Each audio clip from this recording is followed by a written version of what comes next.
Today we have decided to have the puja of Shri Krishna.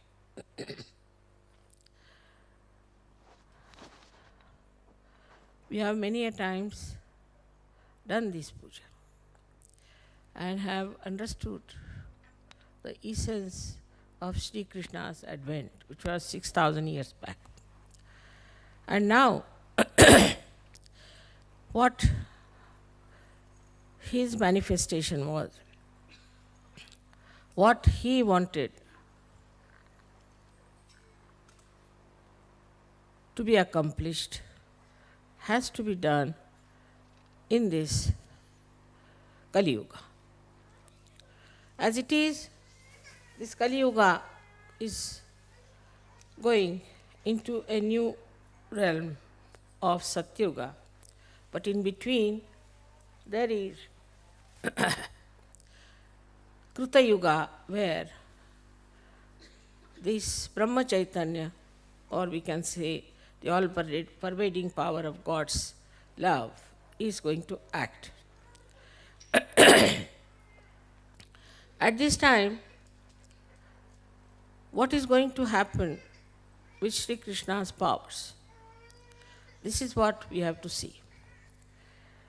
Sri Krishna, as I told you, was the incarnation also of diplomacy. So he plays around quite a lot, and ultimately he brings forth the untruth and the falsehood. But in doing that, he judges people.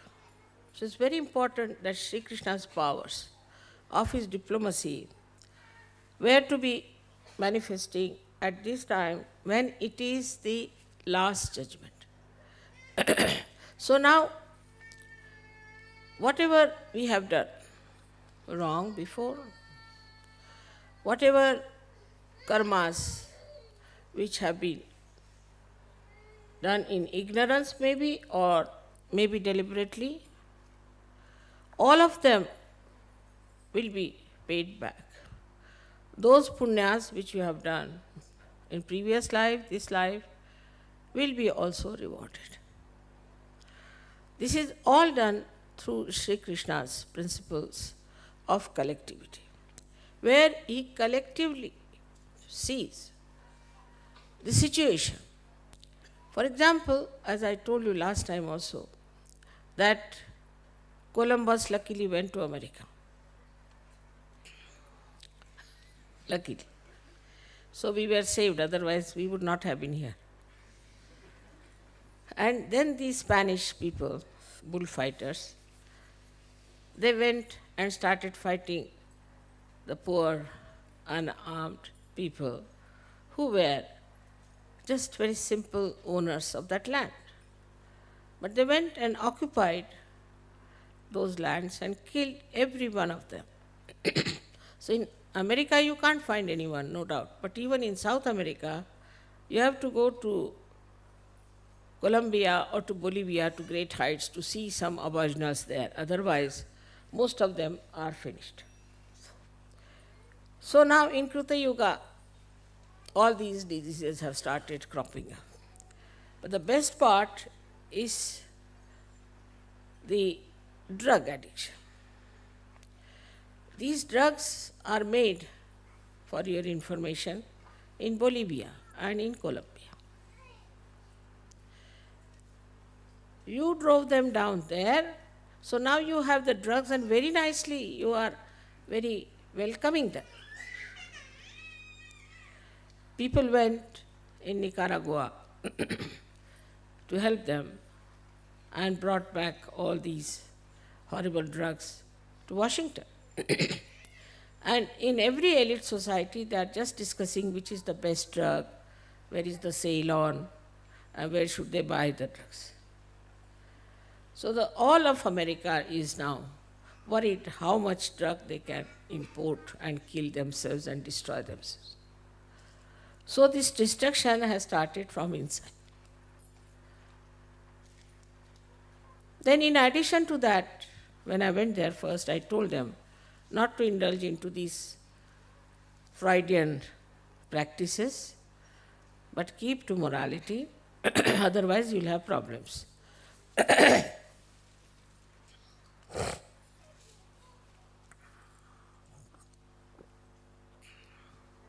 So they had first AIDS, secondly, now your peace disease, and all kinds of secret diseases there. Among 10 people, there would be at least one person who is suffering from that. And among 20 people, there will be at least one person who must be suffering from schizophrenia. Because they made every person, every other country nervous. So now, they are getting schizophrenia. Like this, we can see even in England. Now, in England, they came to India as traders, ordinary traders, and plundered us completely, no doubt, ruled us for 300 years. As I say, it's gracious hospitality they had. And then they left us in 3 pieces. And now, in their own country, they have problems, all kinds. First of all, nobody wants to call themselves as English. They all call themselves as Welsh or Scots or especially the Irish. And there is always a bomb scare in London. Every time, for our first program also, there was a bomb scare. So you can imagine these English who tried to divide us are automatically divided among themselves and now fighting each other. But there are other problems also, like AIDS and immoral life, everything. Same with the French. French tried to sell their wine all over and bring their horrible bathroom culture everywhere. Now they are suffering from it. For example, most of the time they are drunk and they have lost all moorings. I mean, they have no sense left in their heads. Like a housewife could be a prostitute, allowed by law. All such things are happening. Now they are paying. And the worst that they are paying, all these countries who think no end of themselves, are recession. This is also Shri Krishna's power, because he is Cabella. He is the one who is the power of wealth. He gave lot of wealth to all these countries. And now they don't know what to do with themselves. We can see in these 50 years how many things have happened, but especially these 20 years have been really remarkable. All over the world, you can find out there has been some sort of a complete change or an exposure. Even in Italy, you see, every day this Vatican is exposed, or some mafia connections are there, or these, what you call, people from the government are exposed. I am doing nothing, I am just sitting here. But it was working out that way. Since I have been here, I don't know how many people have gone to jail. God knows. I don't know which has not brought my throat last days. I had a bath early in the morning, so a little bit. This is Shri Krishna is trying to fill me up.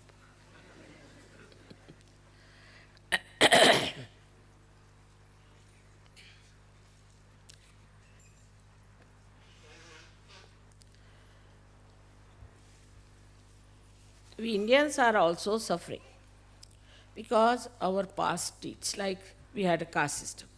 So now the caste system has become the greatest headache for us in India. That's the greatest cancer for us. Like that, everywhere, these 20 years or 21 years have been, I don't know, because morning, also reaction on me.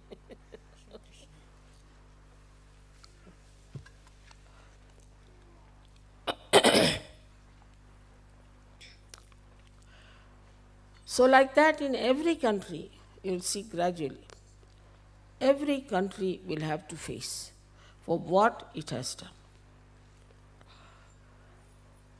Also, Sri Krishna's own style was that he never believed in caste system. He himself was born in a caste which is what you call is a milkman's caste. And then he became a king, of course, but to begin with. And he lived like an ordinary person. He used to take the cows outside, look after them, and bring them home. Now, if you see his life, you'll find he is absolutely very human. The way he used to tease his mother, tease other ladies, all this is extremely human and childlike and extremely sweet. But behind that also there was a great significance. For example, Sri Radha, as you know, she was Mahalakshmi. And as Mahalakshmi, she used to put her feet, take bath in the river Yamuna. And the ladies would take water from the same river, carry on their head the pitchers. Now, Sri Krishna wanted to raise their kundalini. So he used to hit them from the back so that the water falls on their back and that vibrated water would raise their kundalini. This was his childish trick, but it had a meaning. Another one, when we see him in a ras, Ra means energy, Radha, Ra is energy, Dha means the one who sustains. So it is Radhaji who had the energy, Sa means with. So when they played Ras, was nothing but to play with the energy. And that's how he wanted to have a collective awakening of people, of Gop and Gopis, and he did it. But then he had to leave and fight this Kamsa.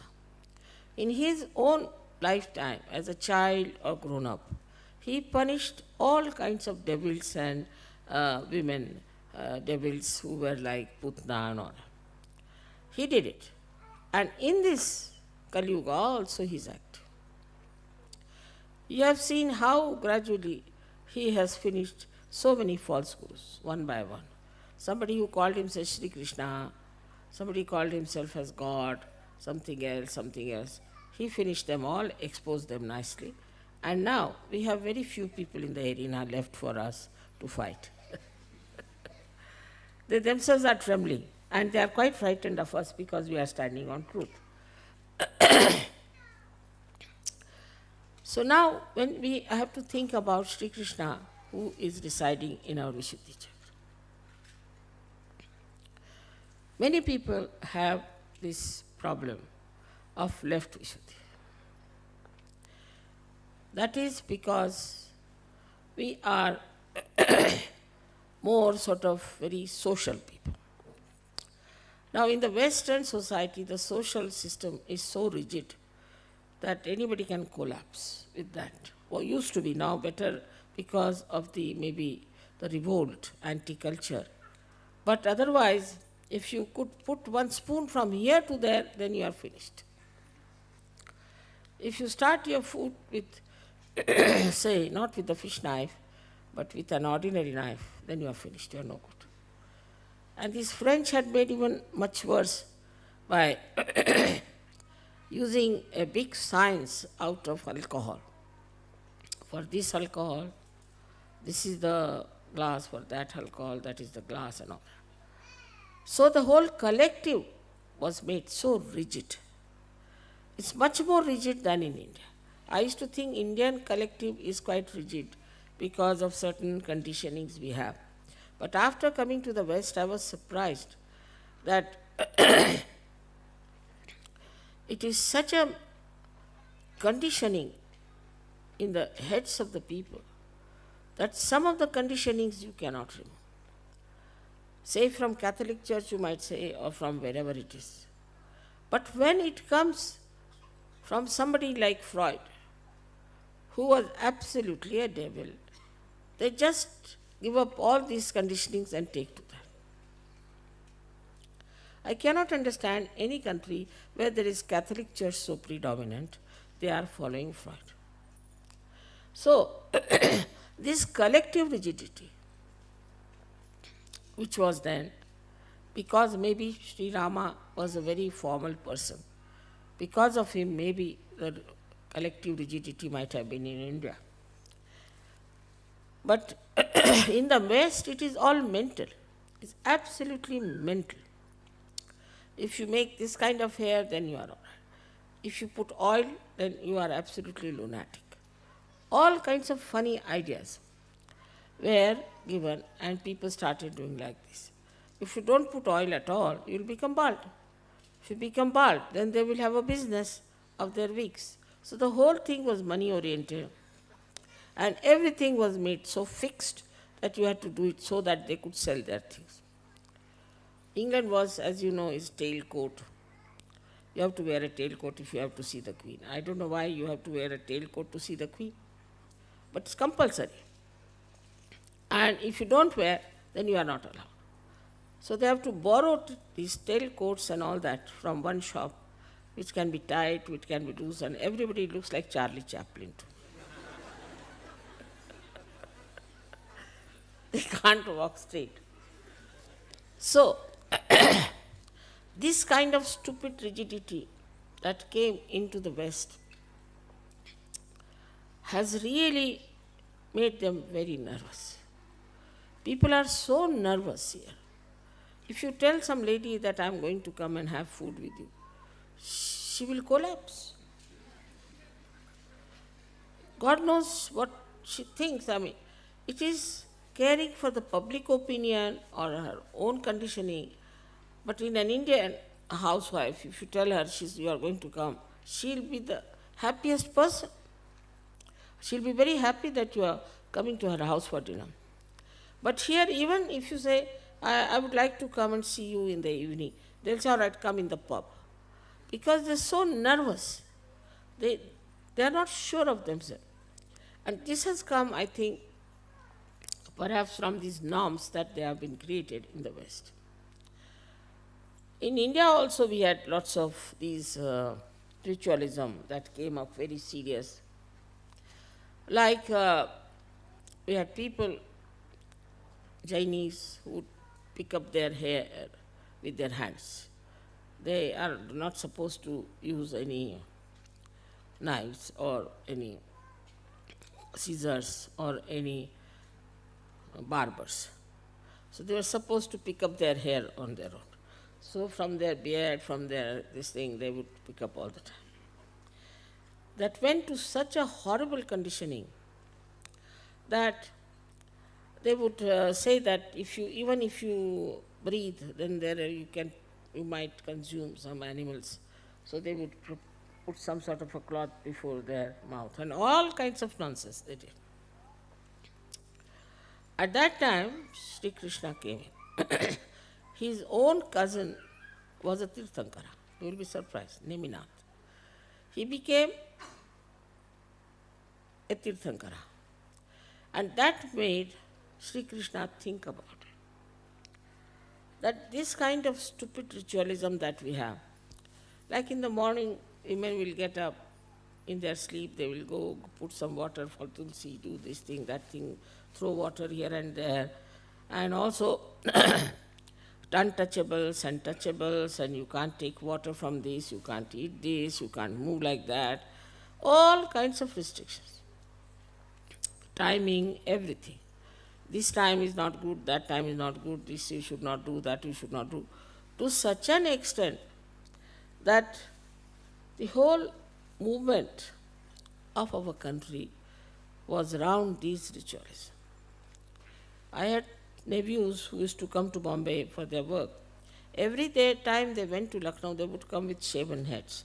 I said, what's the matter? He said, there are many people in our family who are old, and when they die, we have to shave our heads. So every time they went and somebody died, so they came with shaven heads.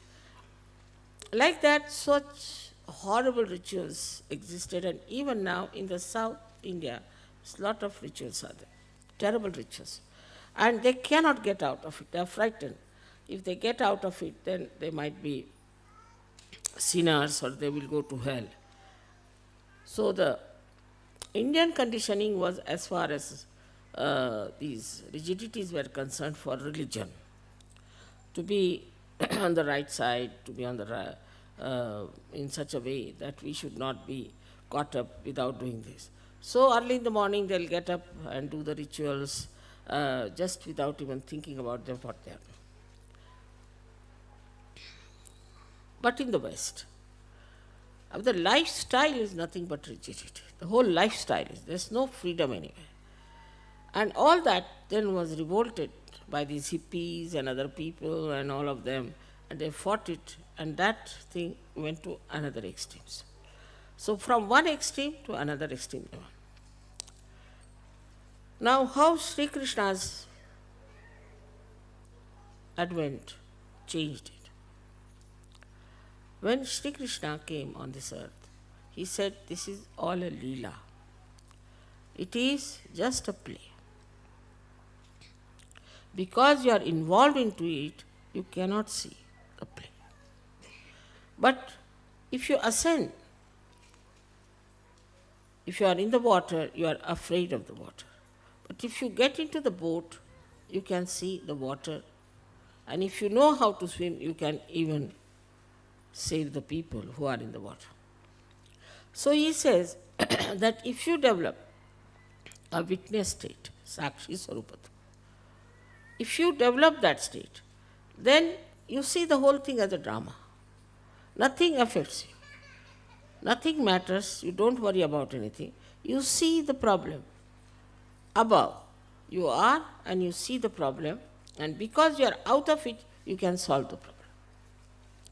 This was his great advent, I would say, that has taught the first step towards the ascent is that you have to become a Sakshi. You have to become the witness. Now let's see in Sahaja Yoga. In Sahaja Yoga, there are different types of people come from different areas, from different cultures, because the door is open to everyone. Now, if an Indian comes in, he will be all the time watchful about others and will say that, Mother, this man is not doing this man is not doing that, he should have done foot soaking. He'll find faults with others all the time, saying that this man is not doing like this and no. But in the West, they start finding faults with them. And I receive letters, 10 to 12 pages sometimes, confessing what wrong they have done. Who is interested to know what wrongs you have done? I mean, if a lotus is born, nobody wants to know how many filthy things are inside the pond. You are now a lotus. But it's so common that they think we must confess. We must tell Mother what wrong we have done. Every moment you are changing. So what is there to confess?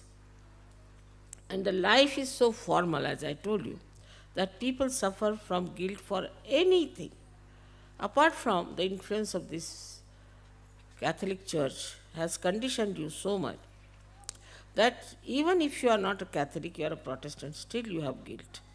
And as a guilt, you develop this left Vishuddhi. So then, this left Vishuddhi is Vishnu Maya. Means what? Once you have this left Vishuddhi, you develop all the problems of the Vishnu Maya. And one of them is the heart. Because Vishnu Maya is an active thing. She is like electricity. And if you have Vishnu Maya problem, then you become lethargic. Oh, I am so guilty.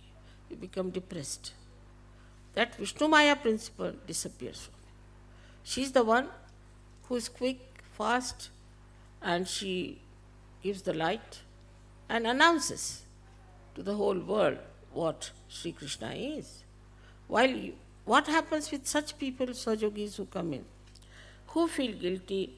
They say, Mother, we thought that if we do this, then our ego will come up. If we do any work outside and work in some fields or in some villages, then our ego will come up. So we don't want to do it. This is absurd. It's like you give light to some light, and the light says that I don't want to give the light because maybe this light might develop an ego. It is absurd. But such absurd things Sahaja Yogis tell me. For them, one has to understand, to get out of this left Vishuddhi is to become absolutely dynamic in Sahaja Yoga. Go all out into Sahaja Yoga. Otherwise, they can't get rid of their left Vishuddhis.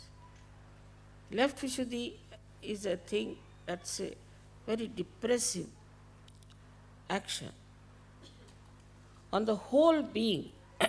And a person who has left Vishuddhi is always a very slow person to do anything for Sahaja Yoga.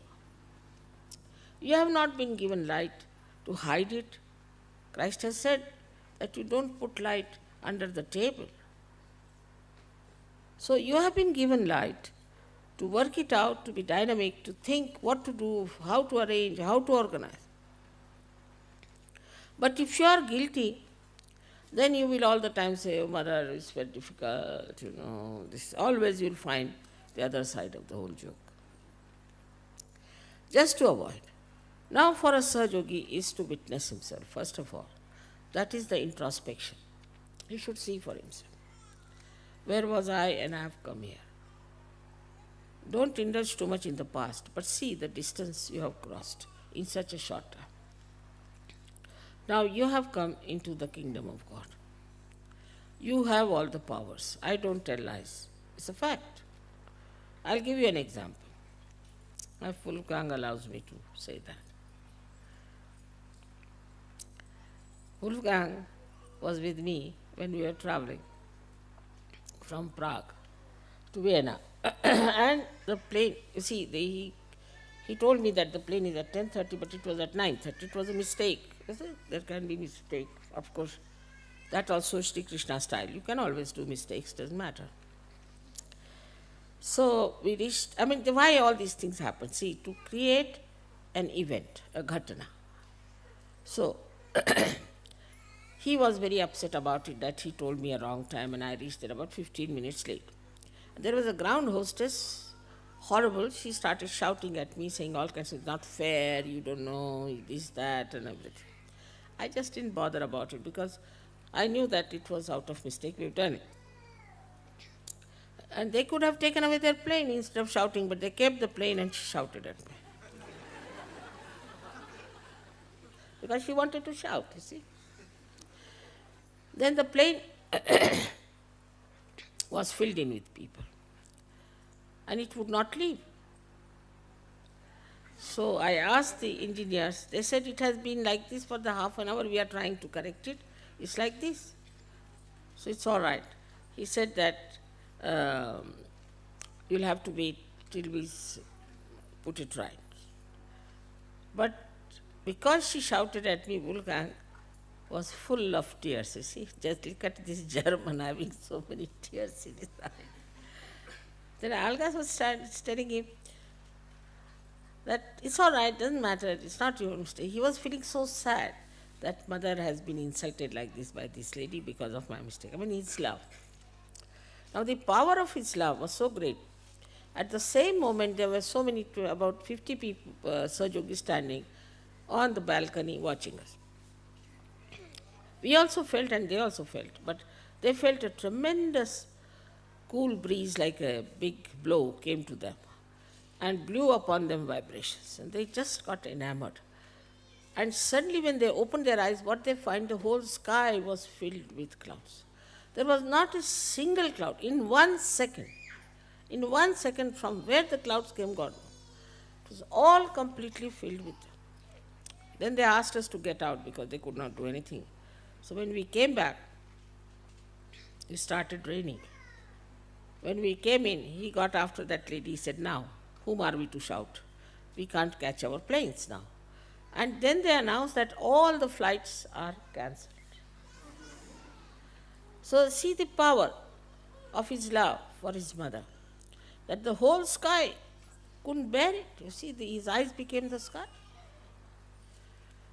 And in a second, they said, Mother, we have never seen such a miracle that there is not one single thing, and the whole thing was filled with this. So you must know your powers. That is what is, first of all, witness yourself, is the introspection. See for yourself how many powers you have got. Now, with your left Vishuddhi, you will always conclude, oh, how can I have any powers after all? I have done this, I have done that. Even if you give somebody 100 pounds and you tell him that now you go to the market, buy something. He say, oh, what's the use of these 100 pounds, this, that. Use it. As simple as that. But then Sahajogis start saying that, no, Mother says, but how can I have? How can I have these powers after all? It's not possible, I'm no good. Because that left Vishuddhi is all the time telling that you are good for nothing. It's like a leaking hole in your brain that takes away all the sense. And you accept it. So first thing is to introspect yourself and see for yourself how many powers you have got. Like in the beginning, no Sahajogi would give realization in India. Nobody would even touch any. It so happened that my car failed and I was late 2 hours, luckily. And there was a big meeting and they didn't know what to do, so they started giving realization to people. And then they realized they can give realization. Otherwise they would not touch anyone. Now you know that, what you can do. You also know that whatever you say happens. Whatever you want, you can get it. Try. But if you don't do it, then you will be all the time half-baked. Take the experience of your powers. See how dynamic you are. Don't have formalities about it. Just use it fully and you will be amazed that you have so many powers. Somebody told me that, Mother, you have given a siddhi to widow. I have given siddhi to all of you. I never discriminate. But it's only he is very brave. He has used it left and right. He uses left and right. If you do not use your siddhis, what can I do? I have given you all the siddhis, no doubt about it. So try. Like in the beginning, Baba Mama told me that how can I write a poem? I feel like writing, but I am rather frightened because I could not even write an essay. I used to write essay for all my brothers, you see, when they were studying. Because I was very good at languages. But that's what he said, and now look at him. I told him, you go ahead and write, whatever you write. He said, I may write something wrong. It doesn't matter, write it. In the same way, somebody wants to paint something. One should not think how they will criticize or anything. Just paint. If you want to sing, just sing. If you want to do anything, any manifestation, just do it boldly. Go in a big way. You'll be amazed at yourself how you have achieved it and how you are doing it. It has worked with so many artists, you know that they told you about himself. And it's so many, they can tell you that this has happened to them. So now the first thing is to know that you have powers. Now believe in them. Have faith in yourself. If you have left Vishuddhi, this Vishnu Maya won't work out. But be like Vishnu Maya. Just give up this guilt. No, I am a Sahajogi, I am not an ordinary person. People sometimes talk to me and I say, do you know what you are? What, Mother? You are a Sahajogi. Oh, I forgot.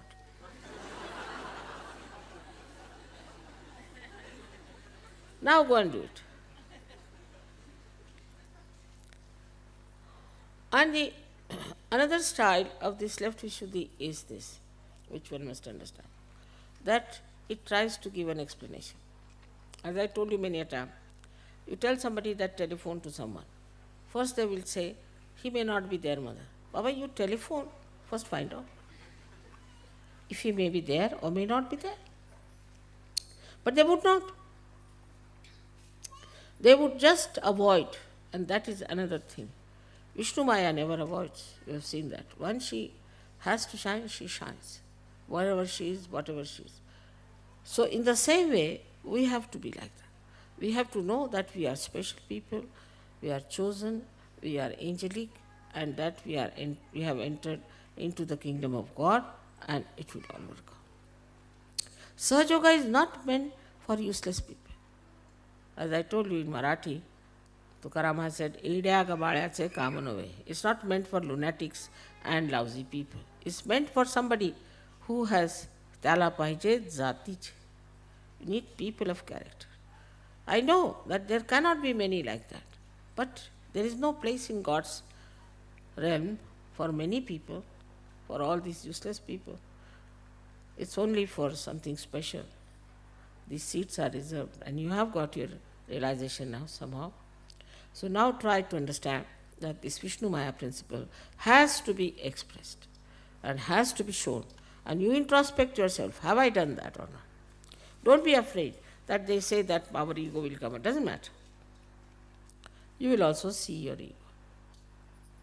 This is the second part of Sri Krishna's play, that in this Krita Yoga you see your ego. There was a lady who was rather not very kind to some Maharashtrian ladies. So I told her, you have got right side. She wouldn't believe. She came to see me in Rome and she fell down on the right side completely. Then she realized that her right side was not all right. So to know that whether you have a right or a left, that's a very good method, is of meditation. Now the third situation is that you must accept whatever is wrong with you. If you do not accept, then you are not being kind to yourself. That is the central part of it. That you must accept. Yes, this is something wrong with me. I have gone in this part, I am wrong of my Vishuddhi, or that part I am wrong. So now I have to improve. Now right Vishuddhi people will always try to correct me. I have seen it. It's very simple for them. If I say anything, no. First, different types no's there are. Sometimes no. Sometimes it is no, no, no, no, no, no, no, no, no, no, no, no, no.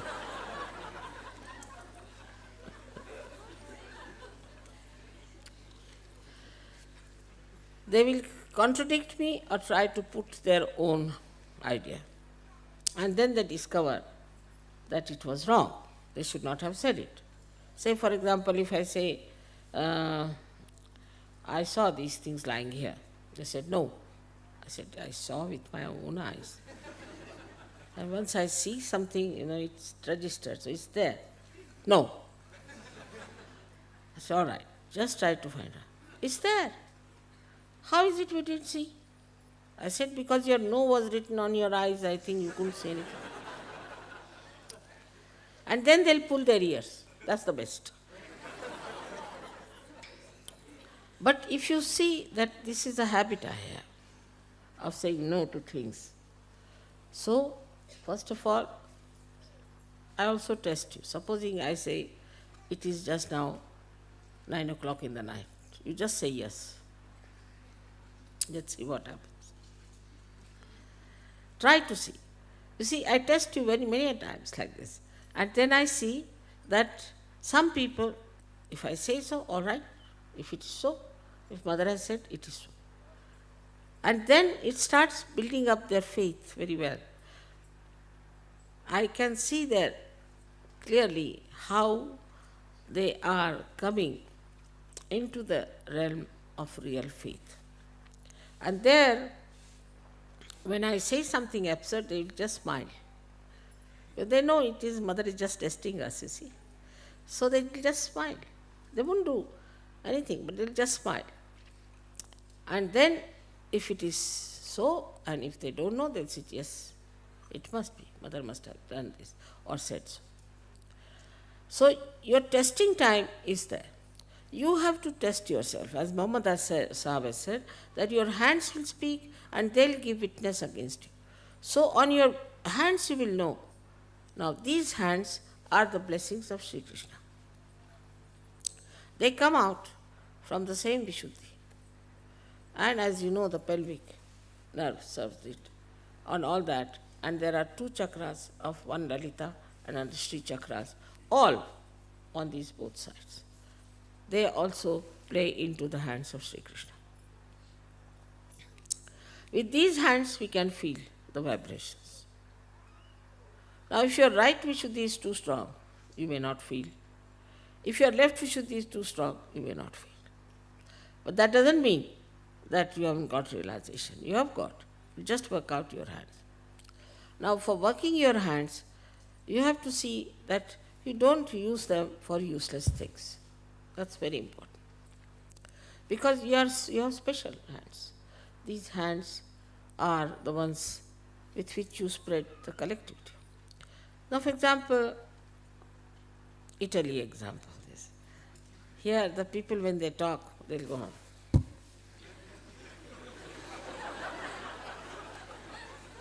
You don't know anything what they are saying.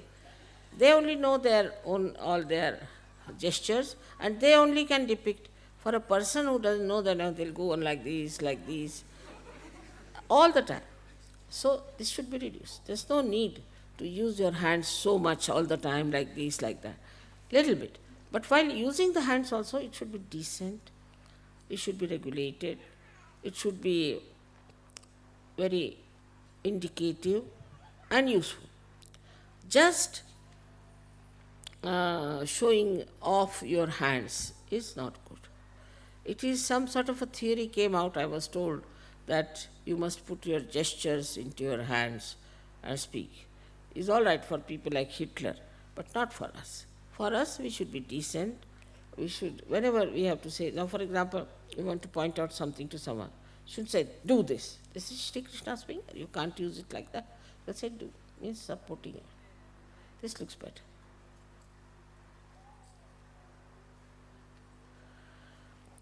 These hands are to be used for collectivity. See, we say namaste when we meet others. To thousands of people we can say namaste. But I don't like the shaking hand business because it's no good. Shaking hands doesn't create any collectivity. On the contrary, you might get all kinds of pins and needles and all kinds of problems from others. But when you talk to people, also, with these hands only you can feel. With these hands only you can care your children. With these hands only you can suggest your softness, your sweetness, and also with the mouth, which is of course is a part of the Vishuddhi, that's different. But especially hands, your gestures and everything should show very heartfelt emotions. And then only these gestures have some aim. Now in Sahaja Yoga, as you know, you hold each other's hands and the vibration starts flowing among yourselves. And you can also hear the tabla on your throbbings. So that shows that they are the communication. So these hands, which are really the beginning of the collectivity. Most important, I would say the most important things are the hands which act for your collectivity. As far as you are concerned, there are many other angels and other ganas who are standing behind you. They also extend their help to you whenever you want to communicate something. They also do your jobs very well. So whatever is expressed in your hand or through your hand, they immediately pick up. As you know that Vishuddhi has 16 petals and all ear, nose, throat, eyes, all are guided by this. Also the subplexus of this Vishuddhi is this one, is the Hamsa Chakra. So we have these eyes to see, eyes to communicate. The pure eyes communicate pure love, purity. With the pure eyes, you can cleanse people. With the pure eyes, you can help others. You can bring peace. The purification of the eyes takes place through your Vishuddhi and Agya. Here both things have to work out. The nose is very important. Nose has to be pure in the sense that you should be able to discard whatever is smelling badly, and you should be able to accept whatever is fragrant. It's very important because nose is the speciality of Sri Krishna, I would say, in the sense that he is a Kubera, and the Kubera has given the nose to the goddess. Some people have a bad habit of moving their nose just to show disapproval or something like this. They go on doing like that. This is very wrong, because then you are insulting yourself. You are insulting your Kubera power. So you have to keep your nose in a dignified manner. It should be a dignified nose. It should not be used for doing something which is indignified or which expresses contempt. Then your teeth are very important. You have 32 teeth, see, 16 of Krishna's powers divided into, you can say, 32. These are your teeth on both the sides. The right side is on top and the left down below. That is one thing we neglect very much in the West, I must say. In India it is not. It's very much we neglect, and that's what we have to look after. The reason for neglect is that, I would say, is laziness, must be the laziness. But at least twice or thrice you must brush your teeth. Is important, that I need not say. But more important is to change the brush. Also, you have to use butter or salt and oil to rub your gums. If you rub your gums properly, you will never have problems with your teeth and your gums. Moreover, every time in the evening, you must again brush your teeth. I have seen many people who come to me in the evening in the program, such a horrible smell from their mouth comes out. It is not that it's a disease, but it is only thing is that they have not cleansed their teeth. Also, there are people who will not even brush their teeth and start eating breakfast. I don't know, this was another theory started, I think, that you can eat your food without brushing.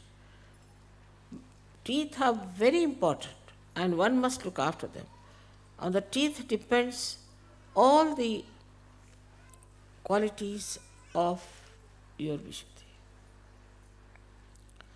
So one has to look after the teeth in a proper way and should never cleanse and never show temper with the teeth. It's a very bad habit.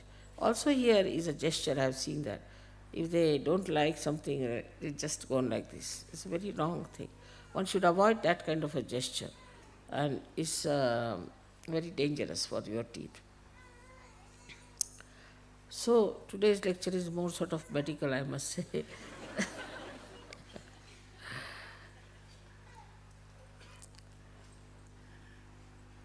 A person who is spiritually endowed has an expression which can never be aggressive. He may not be good looking, he may not be very sort of attractive personality, but the expression on the face is absolutely saintly. That is also the blessings of Sri Krishna. I have seen people after 1 year of realization, and I was surprised how their faces were changed that I could not recognize them who they were. The whole thing becomes absolutely mild, soft, peaceful, and very joyous. All the qualities of Sri Krishna can be expressed on your face. You can be sometimes mischievous to look at. So many expressions there are which come on the face and give you a very sweet feeling. But some people have a habit of looking in the mirror all the time, which is very wrong. because it gives you a kind of a funny ego. It's better to look at Sri Krishna's photograph than to look at your own faces, so that your face will become like that of Sri Krishna. Instead of you start looking in the mirror all the time, what will become of you, God knows, because if you go to your past, God knows what will become. So also I am thankful to psychiatrists that they don't like narcissism. But it's very dangerous to all the time watch your face in the mirror. Very dangerous. It creates a very funny personality that you start telling yourself, oh, I'm Napoleon, so you become Napoleon. And start behaving like Napoleon. Next day you find one Napoleon walks out of the bathroom. So one has to be careful not to pay so much attention and importance to your own self, but to yourself which is within, which is your spirit. And if you look after that side, then all these things will happen in such a beautiful manner. Also the hair are looked after by Sri Krishna. Now, you see, you know that he's very fond of anything that is like butter. So you have to put either butter or oil or something in your hair. If you don't put it, you will become bald. It is after all a karma phal. If you don't put oil, you will become bald. So you have to put oil, and oil was put always before in the West. I see all these old films and all that, they are all oil people. But now, of course, if you don't want to put oil, the daytime you can wash it off, or at least once a week you must oil your hair. Sri Krishna's star is Saturn, Shani. They say that if he gets after somebody, then nobody can be saved. If Sri Krishna gets after someone, then nobody can be saved. In the same way, if Saturn gets after someone, then that person is finished. So we say for sometimes it is 7 years he is after you, sometimes 2.5 years after you. So this Saturn of Sri Krishna is a quality within us, that supposing if somebody troubles us or does something, we don't have to do anything. Now this Sri Krishna policy, we can say the Sri Krishna's nature will work it out. It will inform this all-pervading power. And through that, this man or this woman or this party or this organization which is trying to trouble us will be hounded, while we will be just sitting doing nothing. They will be just hounded till they jump in the sea. Plays around, but he doesn't forgive. He doesn't believe in forgiveness. He says, now, you had enough of it. He gives a big, long rope to hang yourself, but he never forgives. One thing for definite, he never forgives. As you must have seen in Mahabharata, his own judgment of things which he doesn't forgive. He says, you have to pay. You have to pay for it. Except when you transcend. If you become a Sahaja, if you have transcended Vishuddhi, then he cannot do anything like that to you. But if you have not, if there is no ascent, you cannot be saved. You cannot be saved from him.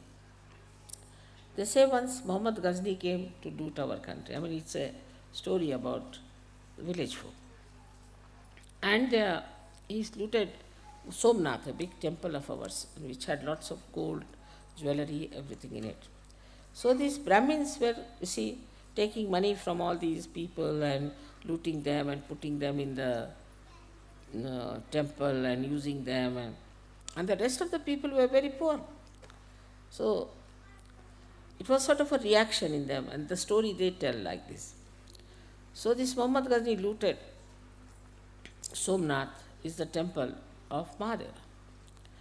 Now Mahadeva never needs any ornaments or anything, but they had put this there. So Hanumana saw that Mahadeva got out of the temple and was running. So Hanumana ran after. Then at one point Mahadeva sat down and Hanumana came. He said, "You are the god of gods. Why are you running? What are you afraid of?" He said, "You don't know this Muhammad Ghazni?" He said, "No, I don't know." "All right, hide behind a tree." They hid behind a tree. So this Muhammad Ghazni came and sat down. This is the folklore, folk people tell. Sat down under that tree and turned into Sri Krishna. He said, "This horrible thing, if he gets after someone, who can be saved? Under my nose, these Brahmins were making money and all that, putting it in Somnath temple, which was not to be done. I couldn't do anything, so he came, and with this fellow after me, I cannot be saved either, so I am running away from the temple." So this is the story given by the villagers, but which shows that if Sri Krishna is after somebody, then nobody can save that person. He has to run away, because he has so many tricks and so many styles that you can't get out of it. He'll use his brains in so many manners, and that he'll put that person right who is trying to trouble you. So you must have complete faith in the powers of Sri Krishna, which is within yourself, which is being aware. And also, if you have ascended fully out of this, then he will not trouble. But if you have left Vishuddhi, he will trouble you, definitely. If you have left Vishuddhi, Sri Krishna will definitely trouble you. And be careful. So get rid of your left Vishuddhis now. That's very important. Because then Sri Krishna will take your test and will make you so miserable that you will not know why. "Mother, you see, I did this puja, I did this, till see now this is the situation in my family, this is what happened." All right. Are you a Catholic? Yes. Feel guilty? Yes. So have it. What can I do? Sri Krishna cannot be controlled by anyone. He does whatever he thinks proper, and he is meant to really punish much more than the mother. I get it. They say that she is Ati Raudra, Ati Saumya. She is the one who is very hard and also very, very soft. But up to a point, he is not. Nothing can convince him. Once you get into his control, then he'll see to it that you are put right. Left, right, anyway, he'll make you all right. So one thing is there, that you should be sure that you should have your Vishuddhis all right, first of all, and also get Sri Krishna manifesting on others. You don't have to do anything. He'll look after you, everything, and work it out. But left Vishuddhi is a disease of the West. I also feel so much from you all that I sometimes feel like running away to India, because in India nobody feels guilty. They don't believe in feeling guilty. What is there? We have not murdered anyone. Why should we feel guilty? Here it is a disease with everyone. I feel guilty. I don't know who has introduced this idea. Maybe this Catholic Church, but carried too far. So then, we come to the Virata's point, is here. Before that, we have to cross the Hamsa. Without that, you cannot reach the Virat point. So, Hamsa is, as you know very well, is the discretion, divine discretion, which must be within you. Once you develop that, then you don't commit mistakes. You never commit mistakes. Mistakes in the sense you don't do things which are again pushed back on you or for which you have to pay. It's just a very straightforward life. It's so. With this discretion, absolutely you have a complete understanding as to what has to be done, what not to be done. And if that is established, that discretion is established, in many Sahajogis, I must say, discretion has come even with the left Vishuddhi. Even if they have left Vishuddhi, they have this discretion. They know what is right and what is wrong. With that divine discretion, the first thing that happens is that people get impressed by you. It's real collectivity. It impresses the collectivity. A person who has divine discretion, people immediately see the wisdom of that person and think, see now, this man, how could he be? He's so young, how could he be? He's such a child, how could he be? So this divine discretion, which is the, here, Hamsa Chakra's speciality, when it starts manifesting, then automatically you impress the collectivity. This is a very important point one has to know. While introspecting yourself, you just see if you have developed this quality of divine discretion or not. For example, there are many I have seen when they come to the program, they come and tell me, Mother, some Sahaja told me that you have a bhoot. Have I got a bhoot in you? I said, not at all. How can there be any bhoot in you? He may be happy. But the divine discretion is not to tell him just now, but to remove it. So divine discretion gives you a complete understanding. What is the way to handle another personality? What is the way to handle a collective? How to talk to others? How to impress on them the right things? It's a very, very expansive manifestation in so many directions. If you have no divine discretion, you start speaking what you should not speak. You start saying at a time when you should not say. I mean, you will have no sense at all of any direction. So to have divine discretion is very important, for which, as you know, Hamsa Chakra physically as well, mentally and also spiritually must be kept all right. In my Hansas, we had one puja where I talked about it. The last is the Virat. That is the state you have to reach. Is the Virat is here in front, as you know. And I was surprised when I went to Nepal, which is a temple of Shiva there. Despite they were worshipping Shiva, they are putting all the kumkum here. So I thought that they don't know why they are putting. Because even if you worship Shiva, you must also worship here the Virat. They don't put it here. Because they are absolutely 100% only Shiva worshippers. So why should they put it here? Because somebody who knows, who was Gnostic, has told them that this is the place of Virat. Once you get into Virat, then all your ideas of separating or differentiating goes away. You do not have any more ideas of races left, of nationality, of your city, of your village or anything. At that stage, you don't belong to any place. You belong to every place and you don't belong to every place. Such a situation comes in when you don't hanker after any particular food, you don't like any particular type of people. You can adjust yourself into any circumstances, into any families, into any kind of people. You can live with drunkards. I mean, I have lived with drunkards. Lived means I have shaken hands at least with so many of them. You can be with any kind of person. Nothing bothers you because you are in the Virat state. Because everything is absorbed by the Virat and you do not feel anything. Whatever sort of person may be, you do not feel it. The Virat has to suffer, not you. And that is what is the best state where I want all of you to reach and to become absolutely free.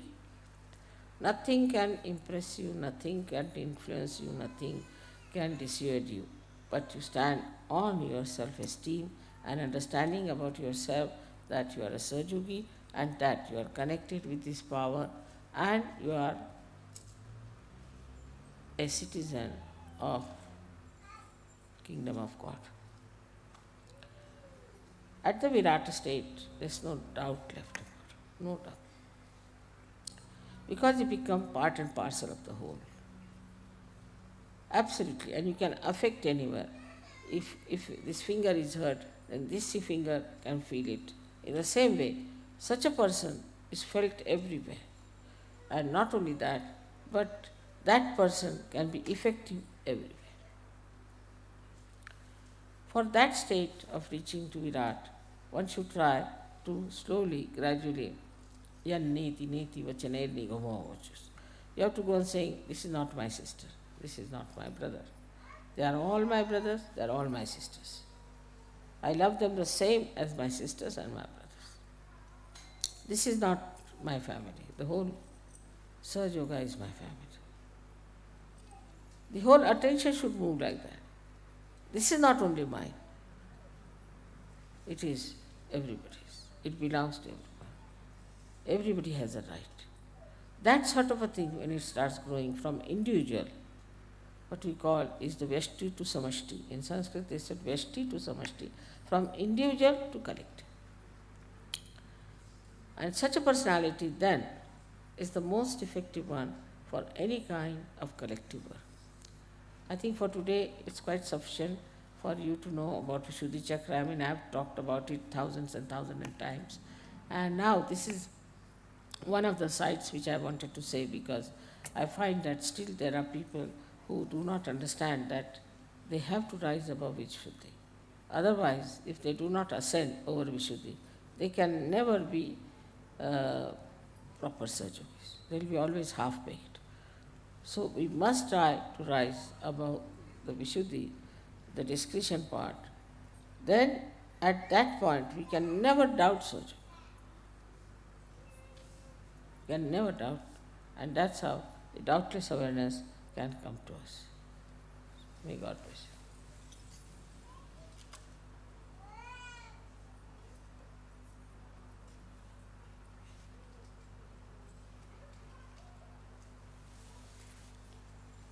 All right. Shri Krishna Puja is very small that way, not such a long thing.